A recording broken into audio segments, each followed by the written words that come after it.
Good morning again. I'm going to talk about capturing the effects of liquefaction-induced ground deformation. Liquefaction-induced ground deformation and its effects on infrastructures is actually one of the most empirical of our fields that we look at. And so I think it's useful for looking at doing work in that area, but any type of ground deformation, the types of things I'm hopefully going to talk about could be used as well. So you could have seismically induced settlement of unsaturated or partially saturated soils affecting housing development, and the way we capture ground deformation, hopefully some of the insights I make will be transferable to that as well. And again, like always, this is possible because the National Science Foundation, which supports the GEER activity, which really is all the people who do the great work. In many respects, you know, we were responding. The United Nations said 1990s was going to be the decade to reduce the impact of natural disasters. So Mother Nature said, oh yeah? And unfortunately, especially toward the end, you know, after the Kobe earthquake in 1995, in 1999 we had an earthquake in Mexico, and then we had the Kocaeli earthquake in Turkey in August 17th. And then in September, we had the 7.6 Chichi earthquake in Taiwan. Then later in November in Turkey, we had another large earthquake, the Düzce earthquake. And then since then, we've had a number of other earthquakes. And so I want to go back to the Kocaeli earthquake because that was really the start of GEER being a community. Because frankly, if you look back at the Northridge earthquake and the Loma Prieta earthquake, there's some phenomenal reports done. But there's, for example, the Berkeley report and then the other report.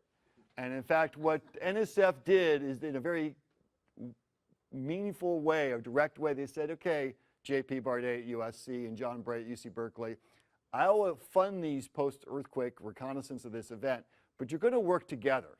And so the idea is we got stitched together and we became co-leaders, and we decided to make a community-based report as opposed to an institutionally organizational. So GEER really is all of us, and the 1999 Kocaeli earthquake really is the start of that. It had seeds in the Kobe earthquake, but it really became more, I think, of an open structure in that.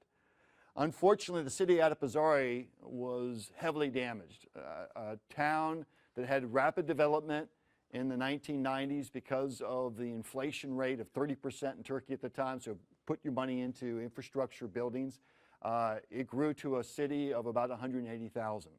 And 25% of it, this is first thing I did when I got there, is got up in the air and flew over the area, and you can see the kind of damage. Buildings tilted over, much like what Rob showed in the 1964 Nagata earthquake. And as you walked along, you just saw collapse. 25% of the buildings were either collapsed or so heavily damaged that they had to be taken down, and tremendous evidence of ground deformation, which you're sitting there looking at, is there ground contributing to the poor structural performance? Adapazari in Turkish actually means island swamp. And so, you know, on the road from Istanbul to Ankara, a great place to stay and trade is this area between these meandering rivers. And as evidence of how active the fluvial environment is, a bridge built by the Romans across the Sakarya River was built around 400 AD. It's now several kilometers west of the current alignment of the river. So think about the Mississippi and how it meanders in and back. And so what you're seeing is the current alignment of the rivers, of these two rivers, and you can imagine that they ran through these other areas. And in fact, when we talked through Turkish students, graduate students and professors to the people who lived here, they said up until around the late 50s and mid-60s, when they had built some dams across these rivers, they had floods twice a year, every other year. So there's a lot of young overbank deposits, a lot of silts and materials that are essentially loose and young. There is a hillier area, but people don't want to live there because it's hard to bring things up and down if you're trying to be a market. And so when we look at damage statistics, the cold colors represent areas of lower damage. And so it's the classic case of rock good and soil bad in a general sense when it comes to liquefaction-induced damage. But what was really interesting is why were there areas that had more than 45% of the buildings were heavily damaged or collapsed, and other areas where, and I hate to say this, only 15 to 30%, but there's this relative difference, okay?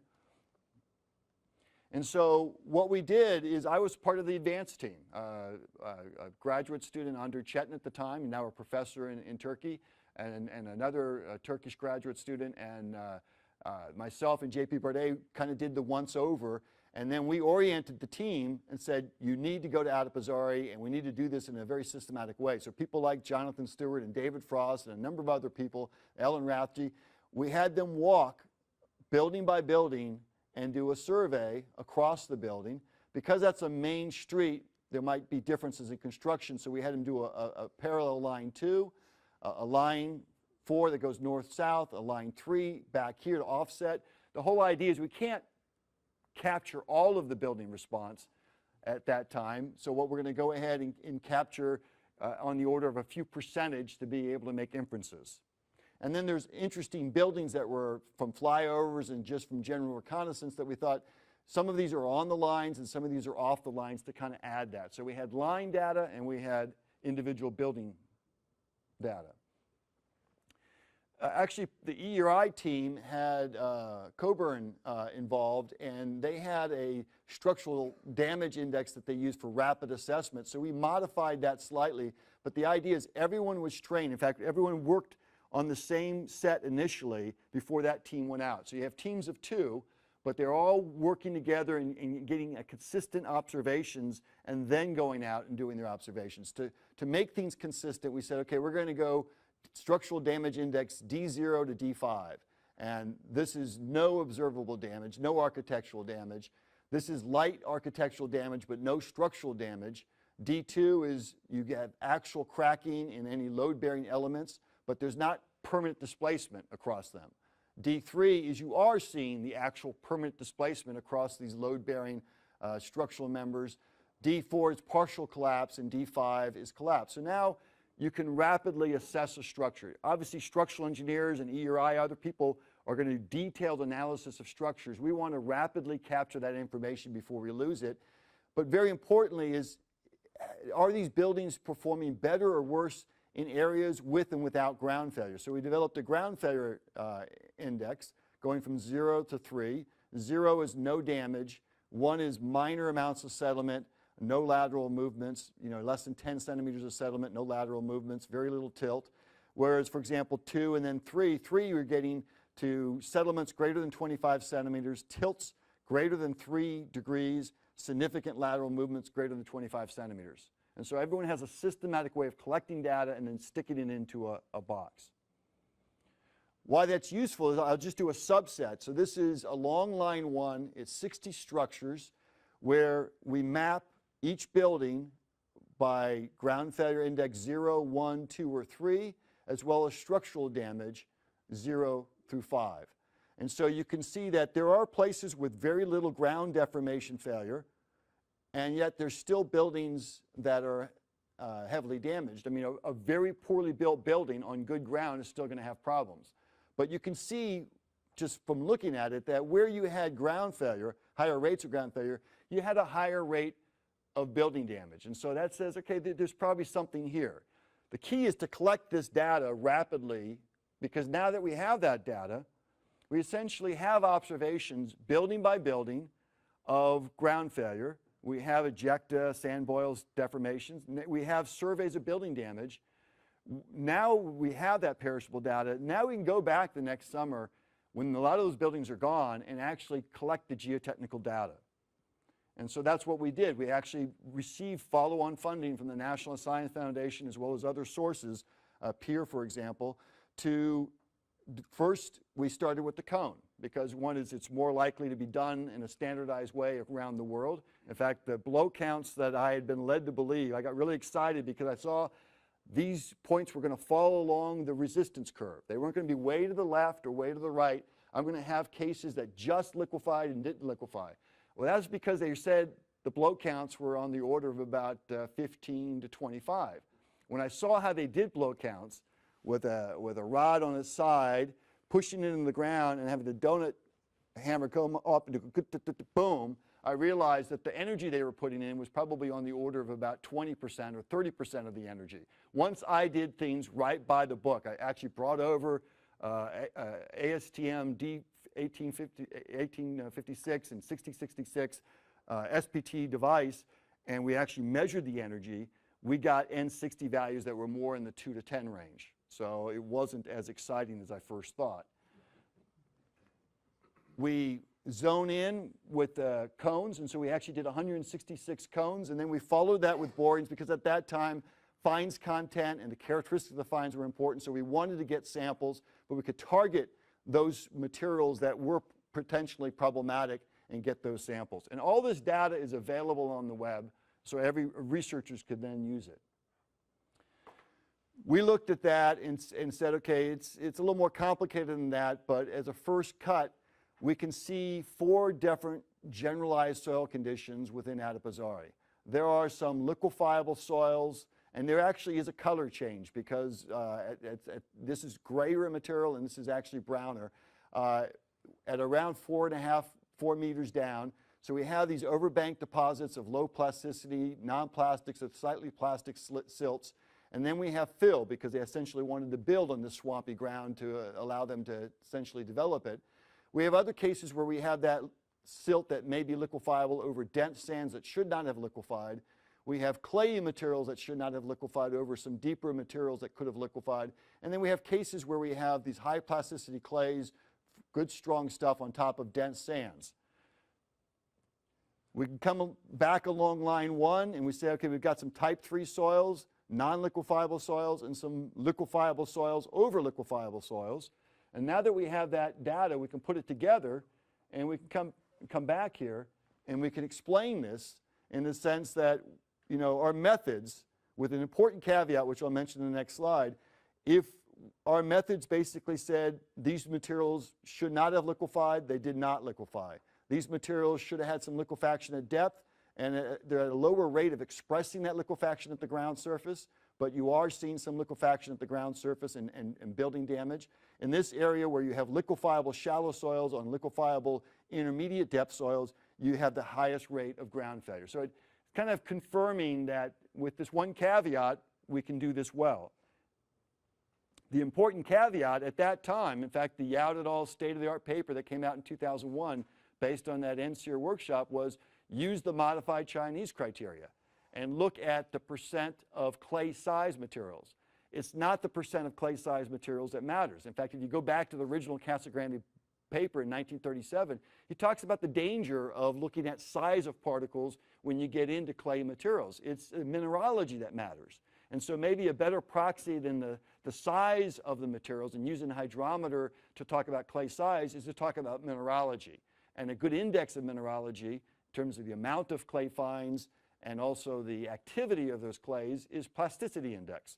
And so that's the birth of a plasticity index based method where we're looking at materials that the Chinese criteria would say are not susceptible with now the observations in the field backed up with laboratory tests done by Rodolfo Sancia for his PhD thesis.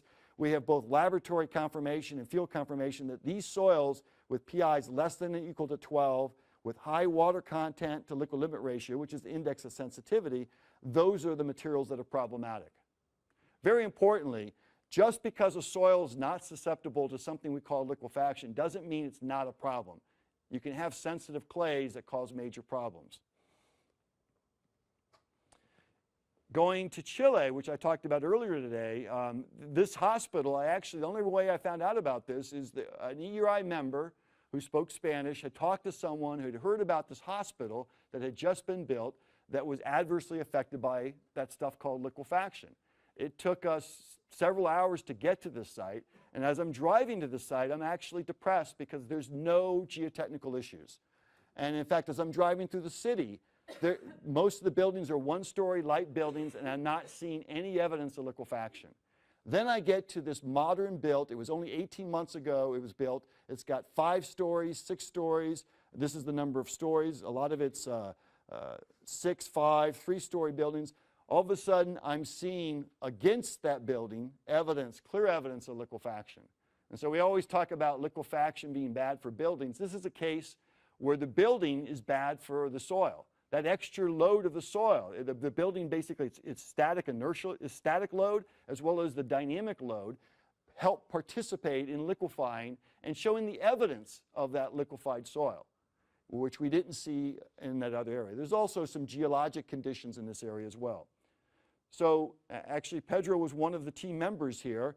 The four of us spent a lot of time at this site. Once we got there, we realized if I was going to do a centrifuge test and put a bunch of little blocks of different weights on soil that would liquefy and shake it, that would be a really neat experiment to look at how different buildings of different sizes and different weights respond to the same event. Well, here we have a 1G full-scale test done by nature where a new building with different wings that were isolated because they were worried about dynamic effects. They weren't thinking about foundation issues. They were thinking about dynamic effects, so they're isolated. We have buildings of different weight, different sizes that are affected by ground, and so we did detailed measurements of looking at how this building basically settled. 1B settled at this location 8 centimeters relative to 1F. In this location, it was 5 centimeters. Again, another thing that's exciting about this is not meters. Okay, it's that this is the level. If you're a structural engineer and you have to make a call on whether to do ground improvement or not, it's not when the geotech says there's going to be 50 centimeters to 2 meters of settlement. You'll say, okay, I've got to walk away from that site, or I've got to put in piles through it, or I've got to do something. It's when you're in this range of 5 centimeters to 10 centimeters to 30 centimeters where you have to make that call. So this is a valuable case history in that sense. Another case is actually a developer decided in the swampier ground with clayer material to dig it out and give it a good foundation. And the good foundation under these 8-story buildings, there were 4 of these 8-story buildings that were built fairly recently, is to actually put them on a bed of sand. So now it's essentially, someone almost did an experiment where they dug out the clay and they put about 3 to 4 meters of sand under each of these buildings, and that's where you see the liquefaction. So you've got, again, you've got the case where you've got liquefiable loose sands that have been deposited or been placed underneath these buildings, and then you have the building, which has a significant static and also dynamic loading of those soils that's contributing to the liquefaction.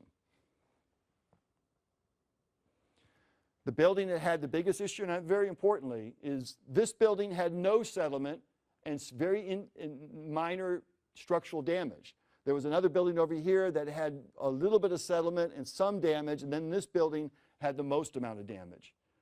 Focusing in on that, we did detailed measurements and saw that this part of the building settled about 10 centimeters or so, and this settled about 30 centimeters, this settled 40 centimeters, so it actually caused the north side to basically twist down and then twist to the east, and that induced damage in the structure. In fact, this was a nice team because we had 2 geotechnical engineers focusing on measuring the ground deformation, the settlement of the foundation, and then we had 2 structural engineers going up and down the staircase looking at the structure damage. So again, if you're going to look at soil-structure interaction, you need to have soil engineers and structural engineers working hand in hand. Rob will probably talk about this, but this is one of the sites that we said, you know, as careful as we were to make these measurements, this is a really important case history. Go out there with the LiDAR. LiDAR is essentially taking a picture where you have X, Y, Z accuracy of every pixel. And so in some amount of time, he gets not just isolated measurements, but he gets a cloud of measurements to allow us to be able to capture that data. Last example is to go forward to New Zealand. New Zealand is not the earthquake, it's an earthquake sequence. And I think that's an important reminder. We often do the Loma Prieta earthquake, or we go respond to the Northridge earthquake, the Nisqually earthquake. But this is a case where, you know, one earthquake at some distance caused some issue. The closer in, lower magnitude earthquake caused a lot more problems. And then actually further down the road, magnitude 6 earthquakes that, since the ground had been broken up, actually, and the ground had moved down a little bit, so hence the water table has risen in a relative sense, as obviously the ground's gone down. There was more damage for the magnitude 6 after these events than there would have been maybe before that. And this is actually for the June event in 2011. You can see the liquefaction effects. People actually piled up sand like it was snow in Buffalo after a snowstorm. It's one thing when liquefaction takes your car away. When it takes your throne away, that's not good. So liquefaction invaded these homes. And in fact, the very important thing, liquefaction is not just the settlement and the sand, it's a flood event. And people who had just moved back into their houses that were flooded and with liquefied sand after the Darfield earthquake on 4 September 2010, they had just moved back for the holidays. They had a very nice Christmas. And then on 22 February 2011, just a few months later, they have another flood event.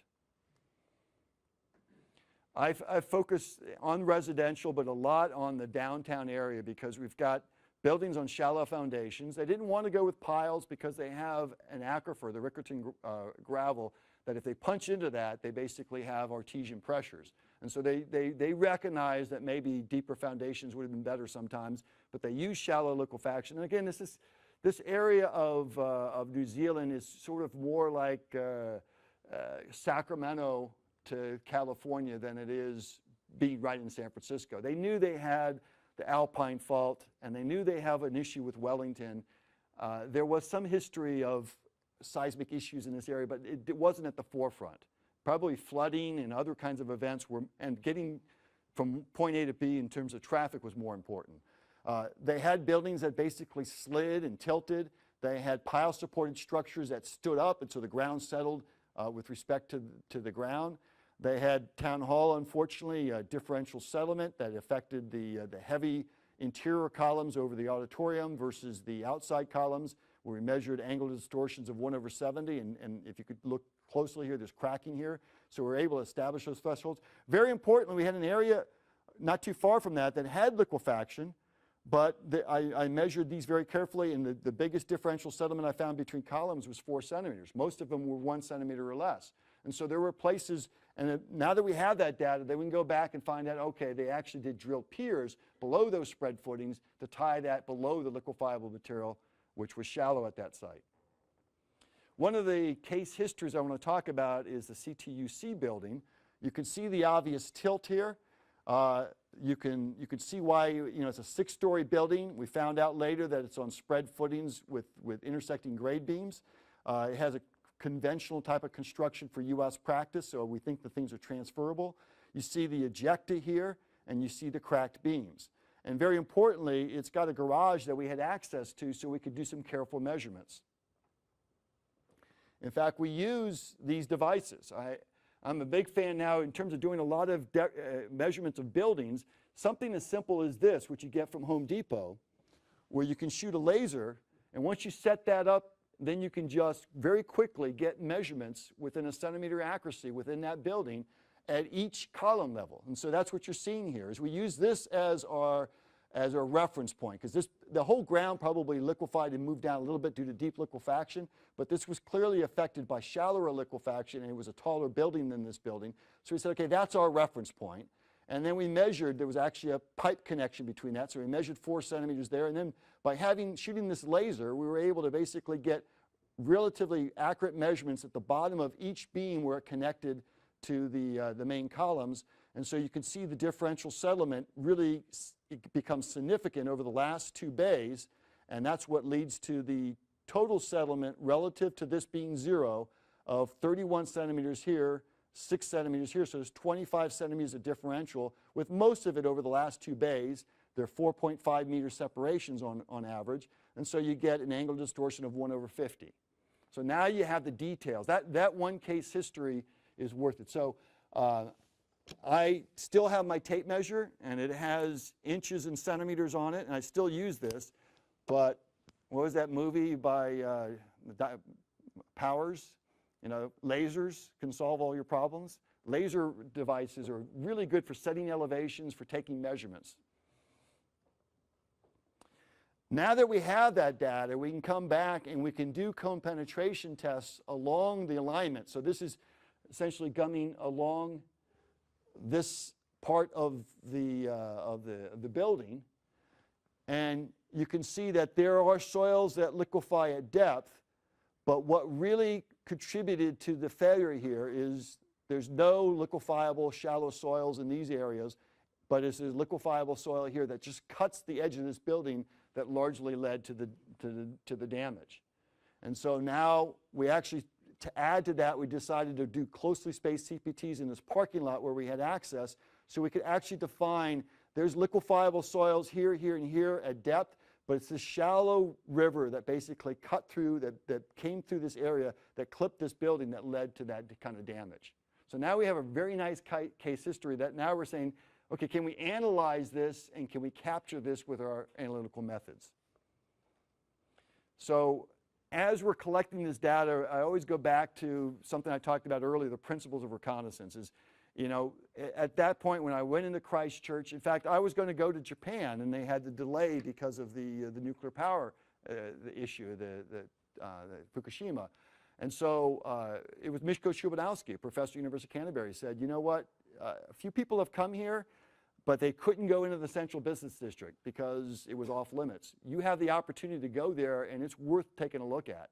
And so with that delay in Japan, I switched over and spent my spring break in 2011 over in Christchurch, New Zealand, working with Professor Szymanowski and Brendan Bradley and also Liam Witherspoon, collecting this data, and then follow on, and since I have a PhD researcher right there, right now in Christchurch doing laboratory testing on these materials, PhD thesis already completed in terms of doing the cone work, and this documentation is going to be well documented, and it's going to provide some of these really good cases to see, okay, Pedro, can you analyze this and get the right answer? I know you can analyze it, but can you get the right answer? And I should make you predict it before I give you the data.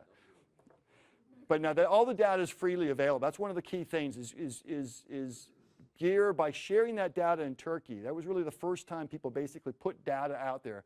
The National Science Foundation supports this. That's the US government. So that's your money, my money. So I think anything supported by public dollars has to be free and should be sent out immediately. There's no reason, factual data like I came here, I did a CPT, and here's my trace, that data has to be shared. And I think more and more people are doing that. NEES, I think, helped that as well in terms of this community of sharing data. Back in 1989, the Loma Prieta earthquake in Northridge, it was like you had to play cards with people to maybe get access to some of the data a few years after the event and buy them a little bit of brandy, okay? But very importantly is just the facts. Some of my initial gut instincts have been wrong, and I'm glad I collected a lot of data to prove that what I was thinking was wrong, and now with additional data, I think maybe I'm right until you prove that I'm wrong. Thank you.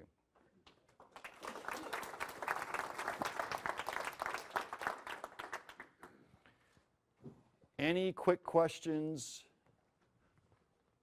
Got time for one or two questions, potentially? We have the mic. Is it on?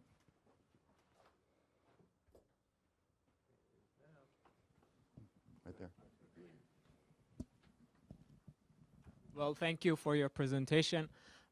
My question is that can we use the geotechnical in situ test results like CPT soundings, which is before and liquefaction occur, after the liquefaction?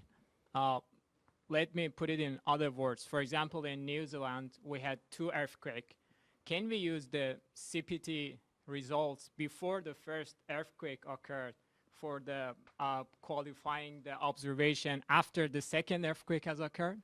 That's a very good point, is most of our data is after the event. And so the question is, when we do a cone penetration test or we do any kind of test after the event, how much is it affected by that prior event? And we do have a few cases in New Zealand where they actually they had CPT's data before the 4 September earthquake. There's an area near one of the sites I talked about on Kilmore where they actually did a CPT between the events, and then we have the CPTs obviously after the June event. And the tip resistances with the data that we have don't show significant differences. And I think part of that is, you know, when we did age dating of those Christchurch soils initially, we said, oh, they're 2,000 years old, but they're not. They liquefied in maybe 1905, maybe some of up in some areas where there were those. But maybe there was an earthquake in 1700 or 1750 that liquefied those soils, and so they were born again. And then, so they may be 100 years old or 50 years old, and then we test them after an event where they may be a year old.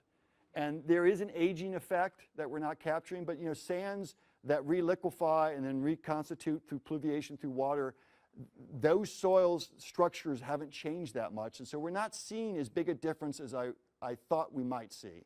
And there's some previous work by Professor Chameau and David Frost on the Loma Prieta earthquake that showed the same kind of thing. But I think now that we have all these CPTs, it'll be really interesting if there's another event. And USGS has done a lot of CPTs. A lot of people have done CPTs in the Bay Area, in Seattle. When we have an event, it'll be very interesting to really specifically look at that as a research tool. Go to places where we have pre-event CPTs to see if we can see differences. Right now, we're not seeing significant differences. We see more variability because of the ground. I mean, it's such an active fluvial environment, and sands are the way they're laid down. This water from the alpine wants to get down to the sea so rapidly, and just throwing these gravels and sands down. You go here, you see one type of soil, and you go 3 meters over, and you see a different type of soil. So it's a lot of variability.